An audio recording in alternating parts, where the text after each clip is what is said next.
California has been a hotspot for e-bike enthusiasts for quite a while now.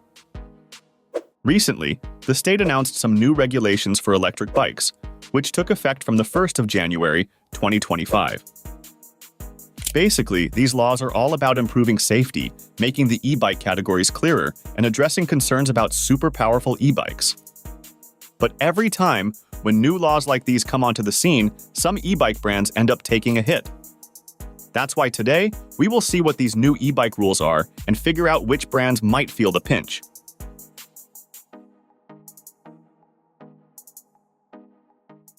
So, the provision 1 is on speed and power limits.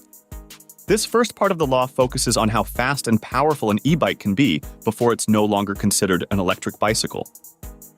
If an e-bike is designed to let riders unlock speeds higher than 20 miles per hour using throttle alone, it won't count as an e-bike anymore. This doesn't mean e-bikes can't go faster than 20 miles per hour altogether. They can still hit speeds up to 28 miles per hour, but only with pedal assist. The key difference is that throttle-only operation over 20 miles per hour pushes the bike out of the e-bike category. The rule also tightens restrictions on motor power. If an e-bike can deliver more than 750 watts of power, even for a brief moment, it's no longer classified as an e-bike. Until now, the 750-watt limit referred to continuous power, allowing motors to exceed this briefly during peak performance. That flexibility is gone. Most mainstream brands should still be in the clear, as their bikes stick to the 20-mile-per-hour throttle limit even when unlocked. However, some models that let riders exceed that speed on throttle alone will no longer fit California's definition of an e-bike. The second provision of the new law is about modified e-bikes. This part of the law goes after e-bikes that weren't originally designed to exceed speed or power limits, but have been modified to do so. Riders often reprogram their e-bikes using the manufacturer's settings menu or install upgraded motors and controllers to make them faster or more powerful. Even if the manufacturer didn't intend for these modifications, they're now explicitly covered under the law. This means if you've swapped out parts or adjusted software to push your bike beyond legal limits, it's no longer an e-bike in the eyes of the law. California is cracking down on these kinds of alterations to close loopholes and ensure that modified bikes don't slip through the regulatory cracks. Now, the third provision. This one is pretty straightforward. To qualify as an e-bike, the bike needs to have functional pedals. If an e-bike doesn't have pedals or if they've been removed, it's no longer considered an electric bicycle. But having pedals isn't the only factor. Just because a bike has pedals doesn't mean it automatically meets the definition of an e-bike.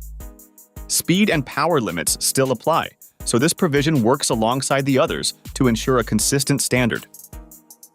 However, there are a few other things to keep in mind. Class 2 e-bikes, which use a throttle to reach speeds up to 20 miles per hour, remain legal. And Class 3 e-bikes are now restricted. They can't use a throttle to go beyond 3.7 miles per hour. From 2026 onwards, all e-bike batteries sold in California will need to go through strict testing and get certified to meet safety standards. This is to ensure the batteries are safe and reliable for use. Rental companies will also have to follow these rules, but they'll have until 2028 to make sure their batteries meet these requirements. And if you're caught selling or using products that let you modify an e-bike's speed or power, you could face criminal charges, with state and local authorities enforcing these rules.